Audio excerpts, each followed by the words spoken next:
Hello student, मैं engineer SK गिरी और आज हम लोग इलेक्ट्रिक चार्ज का लेक्चर नंबर 6 लेके आए हैं। आज की क्लास में हम लोग numerical based on property of electric charge पढ़ेंगे। तो जो स्टूडेंट आज की वीडियो देख रहे हैं वह मेरे प्रीवियस वीडियो को देखें, यानी जो थ्योरी वाली वीडियोज हैं, lecture 1, lecture 2, lecture 3, lecture 4 and lecture 5, उसको जरूर देखें। तब जाके लेक्चर नंबर 6 को देखेंगे तो आपको ज्यादा से ज्यादा आज का जो क्लास है वो क्लियर होगा, ज्यादा से ज्यादा न्यूमेरिकल आपको समझ में आएगा। ठीक है, तो चलिए स्टार्ट करते हैं क्वेश्चन नंबर 1 से। तो पहला क्वेश्चन है, first question, the charge of one electron in dash dash ESU. The charge of one electron is in नहीं, यहां पे लिखेंगे is. The charge of one electron is dash dash ESU. मतलब एक इलेक्ट्रॉन का जो चार्ज है ESU में कितना होगा, इसमें फिल इन द ब्लैंक्स को भरना है। ठीक है, तो इसकी सॉल्यूशन लिखेंगे, we know that charge of one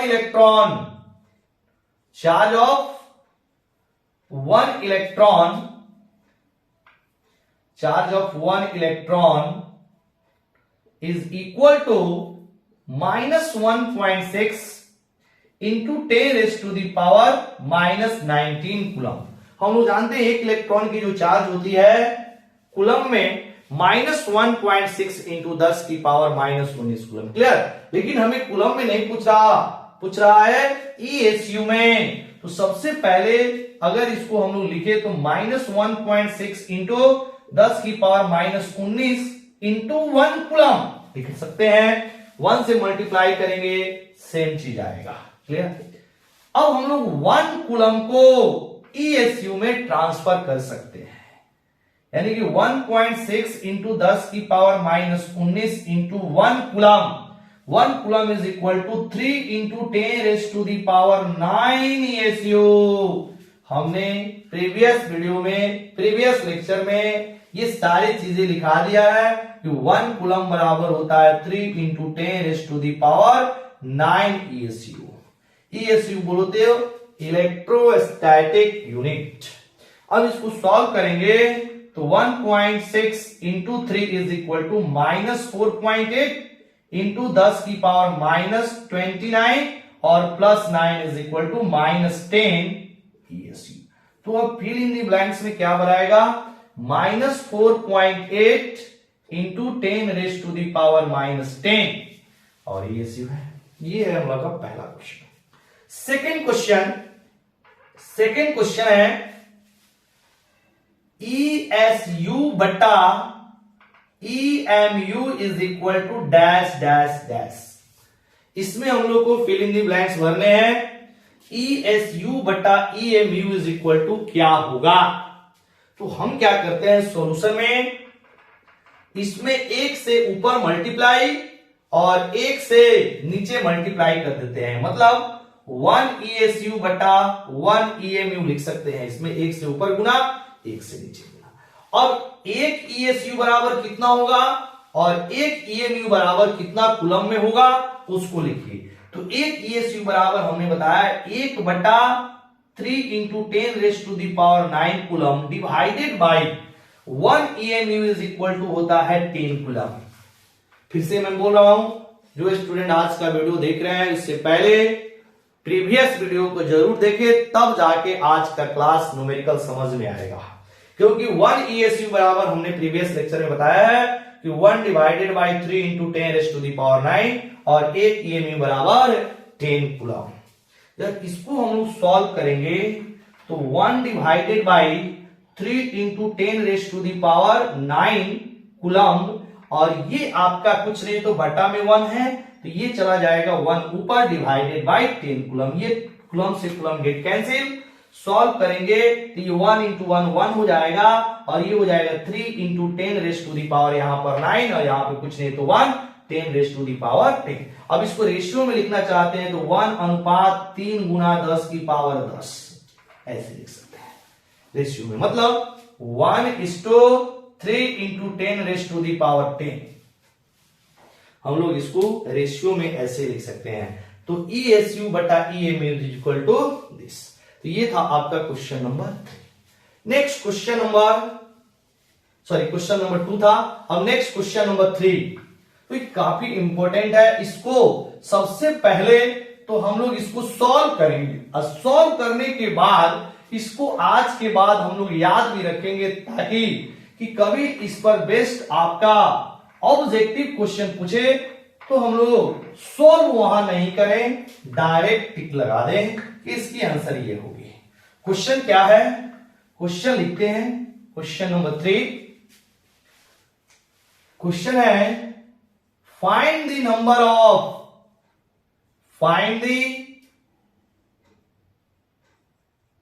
number of electrons in 1 coulomb charge.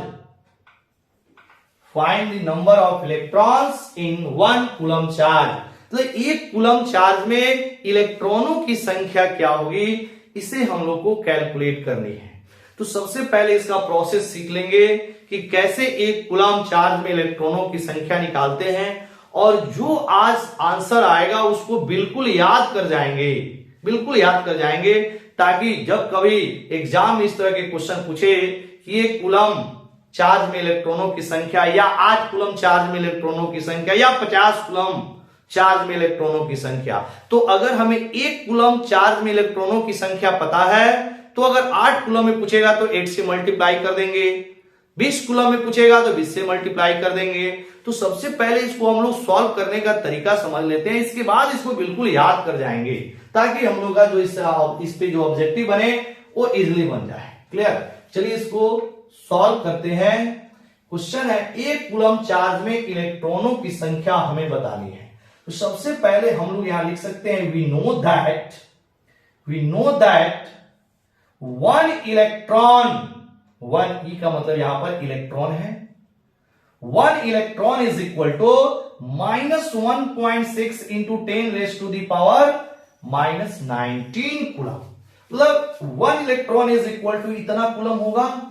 तो क्या हम लोग इसको रिवर्स भी लिख सकते हैं क्या? मतलब A is equal to B, तो हम ऐसे भी लिख सकते हैं B is equal to A, this is equal to this, then this is equal to this. Clear?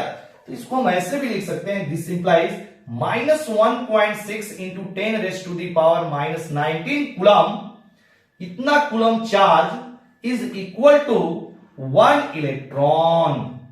Clear? अब देखिएगा हमें पता है कि -1.6 into 10 raise to the power -19 coulomb charge में 1 इलेक्ट्रॉन है। तो 1 कूलम चार्ज में कितने इलेक्ट्रॉन आसानी से निकल जाएगा बाय यूनिटरी मेथड। बट एक चीज यहां पर ध्यान देना है कि ये जो माइनस साइन है इसको इस क्वेश्चन के लिए इग्नोर किया जाएगा क्योंकि हमें नंबर ऑफ इलेक्ट्रॉन्स निकालने हैं।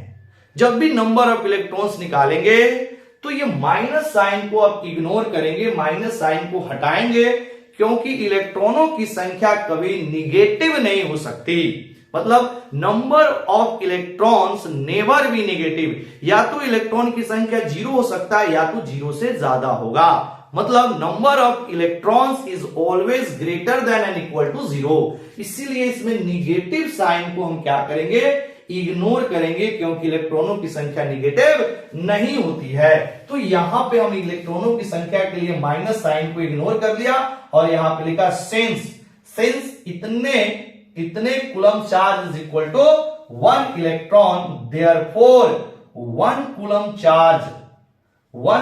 चार्ज इज इक्वल टू, जब एक में निकालना है तो हम लिखते हैं right value divided by left value, right value divided by left value. जब भी हम लोग को यूनिटरी मेथड में 1 पे निकालना होता है right value divided by left value. This is 1 divided by 1.6 into 10 raise to the power -19 electrons. अब इसको सॉल्व करेंगे, ये ऊपर जाएगा, यहां से पॉइंट हटाएंगे तो ये 10 हो जाएगा, यहां से पॉइंट हमने हटा दिया तो ये 10 हो गया। 10 गुना 10 की पावर ये हो जाएगा प्लस 19/16, यहां से हमने पॉइंट हटा दिया। अब क्या कर रहे हैं, इसको एक जीरो दे दीजिए, 19 जो है उस 10 को एक जीरो आप दे दीजिए, ये हो जाएगा 100 इंटू 10⁻18 डिवाइडेड बाई 16। एक जीरो हमने इसको दे दिया तो 110 हो गया डिवाइडेड बाई 16। अब इसको आप सॉल्व करेंगे तो 6.25 आएगा, यानी कि 100 divided by 16 is equal to 6.25। This is equal to 6.25 into 10⁻18 electrons. मतलब एक कूलम चार्ज में, एक coulomb charge is equal to 6.25 into 10⁻18 electrons. इतने इलेक्ट्रॉन्स आपको एक कूलम चार्ज में मिल जाएंगे। ठीक है, तो आज के बाद अब हम याद रखेंगे 1 coulomb charge is equal to 6.25 into 10⁻18 electrons. Clear. और अब मैं पूछता है कि बताओ 5 कूलम में क्या होगा, इसमें 5 से मल्टीप्लाई करेंगे। 8 कूलम में क्या होगा, 8 से मल्टीप्लाई करेंगे। 10 कूलम में क्या होगा, 10 से मल्टीप्लाई कर देंगे एंड सो ऑन। क्लियर। तो ये था हमारा क्वेश्चन नंबर 3 जो कि काफी इंपॉर्टेंट है और इस वैल्यू को हम लोग याद भी रखेंगे। चलिए स्टार्ट करते हैं क्वेश्चन नंबर 4। क्वेश्चन नंबर 4 है कि आपका एक कंडक्टर है जिसमें 200 इलेक्ट्रॉन की कमी है। अब इसमें हम लोग को बताना है इस कंडक्टर पर चार्ज का मान क्या होगा। क्वेश्चन नंबर 4 है a conductor having 200 electrons are less.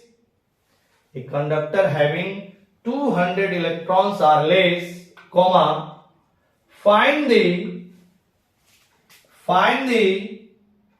nature and magnitude. Find the nature and magnitude of charge produces on the conductor. ये है क्वेश्चन बोल रहा है कि conductor having 200 electrons are less, एक कंडक्टर के पास 200 इलेक्ट्रॉन की कमी है। मतलब सबसे पहले देखिए इसको सॉल्यूशन में कैसे बनाएंगे, ऐसे सोचेंगे, मान लीजिए हमारे पास इलेक्ट्रॉन है, हमारे पास एक कंडक्टर है। शुरुआती दौर में जितने भी सब्सटेंसेस होते हैं ऑल आर न्यूट्रल, मतलब इलेक्ट्रॉन और प्रोटॉन शुरू में इसमें इक्वल होंगे, यानी कि इलेक्ट्रॉन और प्रोटॉन बराबर होंगे शुरुआती दौर में। अब इसमें क्या हो गई, एक conductor having 200 electrons are less, यानी कि इससे 200 इलेक्ट्रॉन बाहर निकला होगा, 200 इलेक्ट्रॉन्स बाहर निकले होंगे, तभी तो इसमें 200 इलेक्ट्रॉनों की कमी आई होगी, क्योंकि शुरुआती दौर में तो सारे सब्सटेंस न्यूट्रल होते हैं, इलेक्ट्रॉन प्रोटॉन बराबर होते हैं। अब बोल रहा है क्वेश्चन में कि 200 इलेक्ट्रॉनों की कमी है, इसका मतलब है कि इससे 200 इलेक्ट्रॉन बाहर निकला होगा, तभी तो 200 इलेक्ट्रॉन की कमी हुई। तो अगर 200 इलेक्ट्रॉन बाहर निकल गया तो ये आपका पॉजिटिव चार्ज होगा, क्योंकि इलेक्ट्रॉन इससे बाहर निकल रहे हैं। अब मतलब ये जो चार्ज है जैसे बाहर निकला तो ये चार्ज पे कम से कम जो वैल्यू आएगी वो पॉजिटिव जरूर आएगा। क्लियर, ये तो क्लियर हो गया कि पॉजिटिव आएगा। अब चार्ज की value quantum nature of charge से हमने चार्ज का फॉर्मूला लिखा है कि अगर आप किसी भी सब्सटेंस से n इलेक्ट्रॉन्स बाहर निकलते हैं तो उस पे चार्ज आता है +n × e के बराबर। अगर इसके अंदर इलेक्ट्रॉन आता तो इलेक्ट्रॉन बढ़ जाता, मोर हो जाता, ज्यादा हो जाता, तो इसमें साइन हो जाता माइनस का। लेकिन इससे 2 सब इलेक्ट्रॉन बाहर निकला होगा तभी तो इलेक्ट्रॉन की कमी हुई है। अब इसमें जो इलेक्ट्रॉनों की संख्या है वो हो जाएगी 200। मतलब n का जो मान यहां पर है, n बराबर कितना हो जाएगा 200। n हो जाएगा आपका 200। तो यहां पर लिखेंगे here Q is equal to plus 200 into E का मान हम लोग जानते हैं 1.6 इंटू 10 की पावर माइनस 19 कूलम।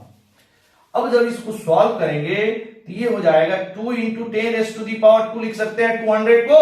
ये हो जाएगा 1.6 इंटू 10 की पावर माइनस 19 कूलम। सॉल्व करेंगे ये हो जाएगा 3.2 into 10 raise to the power minus 16 coulomb, plus 2 minus 19 मिलके हो जाएगा माइनस 17 कूलम। और ये हो जाएगा 2 इंटू 1.7 इज इक्वल टू 3.2। अब ये है आपका इस कंडक्टर पे जो चार्ज का मान है वो 3.2 इंटू 10 की पावर माइनस 17 कूलम होगा। कब? जब 2 सब इलेक्ट्रॉनों की कमी होगी इस कंडक्टर के अंदर तब। अब ये हो गई मैग्नीट्यूड, ये हो गया आपकी मैग्नीट्यूड। नेचर से तो यहां से पता ही चल रहा है इसकी नेचर कैसा है, पॉजिटिव नेचर की है। क्यों पॉजिटिव नेचर की है? क्योंकि इससे इलेक्ट्रॉन बाहर निकल रहा है, सब में ऐसे साइन पॉजिटिव आया है, तो इसकी नेचर हो जाएगी पॉजिटिव। और मैग्नीट्यूड हो गए 3.2 into 10 raise to the power minus 16 coulomb. Clear? तो ये है आपका क्वेश्चन नंबर 4। अब चलते हैं question number 5। Question number 5,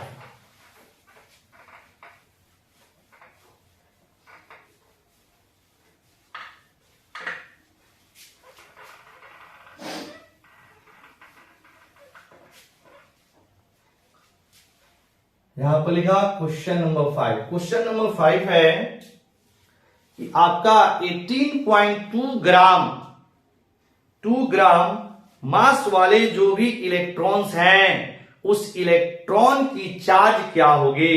find the charge on electron having mass 18.2 gram. Find the charges on electrons, find the charge on electrons having mass 18.2 gram. Find the charge on electron having mass 18.2 ग्राम, मतलब 18.2 ग्राम द्रव्यमान वाले इलेक्ट्रॉनों पर charge की value क्या होगी। अब देखना मान लीजिए सॉल्यूशन देखिए कैसे करेंगे। सपोज यहां पे बहुत सारे इलेक्ट्रॉन्स हैं और बहुत सारे इलेक्ट्रॉन्स मिलकर जो मास का निर्माण किया है वह 18.2 ग्राम है। मतलब कुछ मान लीजिए हमारे पास एक कंडक्टर है जिसमें बहुत सारे इलेक्ट्रॉन्स हैं और उन सभी इलेक्ट्रॉनों की जो मास है वह 18.2 ग्राम। अब बोल रहा है कि सभी इलेक्ट्रॉनों की जो टोटल चार्ज है वो कितनी होगी। मतलब 18.2 ग्राम की जो इलेक्ट्रॉन सारे हैं उन सब की चार्ज की वैल्यू, एक इलेक्ट्रॉन का तो एक इलेक्ट्रॉन का तो मास 18.2 होगा नहीं, बहुत सारे इलेक्ट्रॉन मिलके 18.2 ग्राम का फॉर्मेशन किया है। जैसे मान लीजिए हमारे पास एक कंडक्टर है, इसको हमने कंडक्टर मान लिया, इस कंडक्टर के अंदर बहुत सारे इलेक्ट्रॉन हैं। सिर्फ इलेक्ट्रॉन की जो मास है, प्रोटॉन न्यूट्रॉन की बात नहीं कर रहे, सिर्फ इलेक्ट्रॉन की जो मास है वो 18.2 ग्राम है। तो मान लीजिए इस कंडक्टर के अंदर नंबर ऑफ इलेक्ट्रॉन्स जो है वो n है। मान लिया let number of electrons be n। हमने मान लिया इलेक्ट्रॉनों की जो संख्या है वह n है। तो यहां पे हम लोग लिखेंगे टोटल मास ऑफ इलेक्ट्रॉन्स, यहां पर किएगा टोटल मास ऑफ इलेक्ट्रॉन्स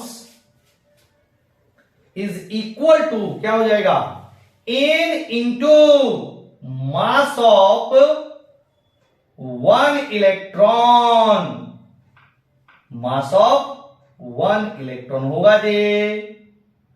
मतलब अगर हमें टोटल मास इलेक्ट्रॉन का निकालना है, सभी इलेक्ट्रॉनों की जो टोटल मास है वो हमें निकालना है, तो इसमें n इलेक्ट्रॉन है, तो n में एक इलेक्ट्रॉन के मास से हम लोग मल्टीप्लाई कर दे तो सभी इलेक्ट्रॉनों का मास निकल जाएगा। मतलब mass of total mass of electrons is equal to n into mass of one electron. जैसे सभी इलेक्ट्रॉन का मास तो बराबर है, एक इलेक्ट्रॉन होता तो 9.1 इंटू 10⁻⁻31 kg होता, 2 होता तो 2 से मल्टीप्लाई, 3 होता तो 3 से मल्टीप्लाई, 4 होता तो 4 से मल्टीप्लाई। इन जनरल हमने मान लिया n इलेक्ट्रॉन इसमें है, तो टोटल मास जो होगा इलेक्ट्रॉन्स का वो क्या हो जाएगा, n into mass of one electron. एक इलेक्ट्रॉन के मास में n से गुना कर देंगे तो टोटल निकल जाएगा। क्लियर हुआ?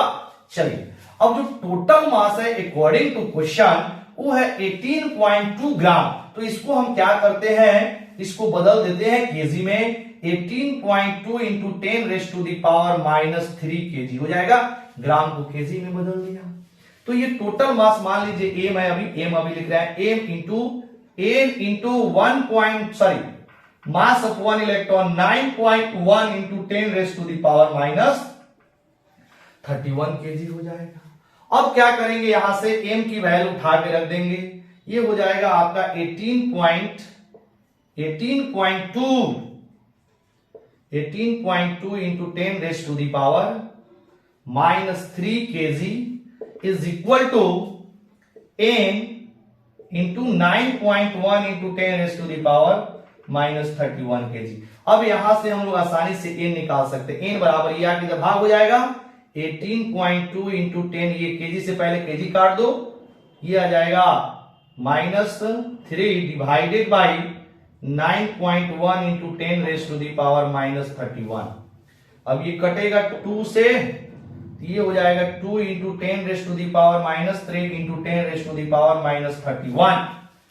सॉरी -31 नहीं, +31, क्योंकि ऊपर जाएगा, ये माइनस ऊपर जाएगा तो हो जाएगा plus. This value is equal to 2 into 10⁻, ये आपका -3 प्लस 31, ही हो जाएगा +28 इलेक्ट्रॉन्स। इतने इलेक्ट्रॉन्स होंगे कितने मास के अंदर, तो 18.2 ग्राम या 18.2 इंटू 10⁻13 kg अगर सभी इलेक्ट्रॉनों की मास है तो उसमें इलेक्ट्रॉनों की जो संख्या होगी वो 2 इंटू 10⁻28 इलेक्ट्रॉन्स होंगे। तो अब हम लोग चार्ज निकालें, नेट चार्ज या टोटल चार्ज। तो चार्ज की जो वैल्यू है, चार्ज निकालें तो Q जो हो जाएगा, Q is equal two electrons है तो इलेक्ट्रॉन नेगेटिवली चार्ज होता है तो -n इंटू E हो जाएगा। अब यहां पर n की वैल्यू 2 इंटू 10⁻28 और E का मान 1.6 इंटू 10⁻⁻19 कूलम। मतलब एक इलेक्ट्रॉन का चार्ज होता है -1.6 इंटू 10⁻⁻19 कूलम। तो n है, n की वैल्यू दिया हुआ है, n से मल्टीप्लाई कर देंगे, जितने भी इलेक्ट्रॉन्स है उसकी टोटल चार्ज निकल जाएगी। यानी यहाँ पे चार्ज जो टोटल चार्ज है एक्चुअल में क्या है, टोटल चार्ज, इस पूरे इलेक्ट्रॉन की जो टोटल चार्ज है वो -n इंटू E करके निकाल लेंगे। अब सॉल्व करेंगे तो माइनस ये हो जाएगा 3.2 और इसको सॉल्व करेंगे तो यहां पर 28 प्लस का है और यहां पर माइनस कितना है, माइनस है आपका 19, तो ये कितना हो जाएगा प्लस का 9, यानी कि ये हो जाएगा आपका -3.2 इंटू 10⁻⁹ कूलम। इतना कूलम चार्ज होगा। ये हो गया आपका इतना, मतलब 18.2 इंटू 10⁻3 kg वाले जितने भी इतने मास का जो इलेक्ट्रॉन्स होंगे उस पर चार्ज की मान जो आएगा -3.2 इंटू 10⁻⁹ कूलम। क्लियर? तो ये है आपका क्वेश्चन नंबर 5। क्लियर? तो चलिए आज की लेक्चर यहीं समाप्त करते हैं। अभी हम लोग का पूरा न्यूमेरिकल खत्म नहीं हुआ है, हम लोग फिर नेक्स्ट वीडियो में आएंगे क्वेश्चन नंबर 6 लेकर। मतलब जो अगला क्लास है वह भी आपके न्यूमेरिकल का ही क्लास होगा। अभी भी आपके पास समय है, पीछे के जो प्रीवियस लेक्चर है उसको एक बार आप रीड करेंगे, फिर नेक्स्ट वीडियो मतलब कल की जो वीडियो होगी उसमें आपको फिर से इसके बाद वाले जो न्यूमेरिकल्स हैं उसको हम लोग सॉल्व करेंगे। इसके बाद की जो न्यूमेरिकल है उसकी स्टैंडर्ड हम लोग हाई करेंगे। अगला जो आपको क्वेश्चन नंबर 6 हम लेके आएंगे, आपका मेथड्स ऑफ चार्जिंग में जो फ्रैक्शन मेथड है उस पे आधारित क्वेश्चंस। क्लियर? फिर उसके बाद कुछ ऐसे क्वेश्चन है जिसमें आपको पहचानने हैं कि किसी भी कंडक्टर पर इतना चार्ज पॉसिबल है कि नहीं है। फिर उसके बाद किसी भी कंडक्टर से कितने इलेक्ट्रॉन हटाया जाए, उस पे चार्ज का मान इतना, मतलब आपको वैल्यू दिया जाएगा, कोई वैल्यू आ जाए। मतलब इससे थोड़ी सी लेवल हम लोग हाई करेंगे। इसके कल के जो आने वाले नेक्स्ट वीडियो है, कल के जो वीडियो है उसमें न्यूमेरिकल की जो आपकी लेवल है थोड़ी सी हाई किया जाएगा। क्लियर? तो अगले वीडियो के लिए आप तैयार रहेंगे। पूरे वीडियो को आप शुरू से आप लेक्चर नंबर 1 से लेकर लेक्चर नंबर आपका 5 तक सारे वीडियो को एक बार पढ़ लेंगे। ठीक है? चलिए आज की वीडियो में खत्म करते हैं। Very very thank you.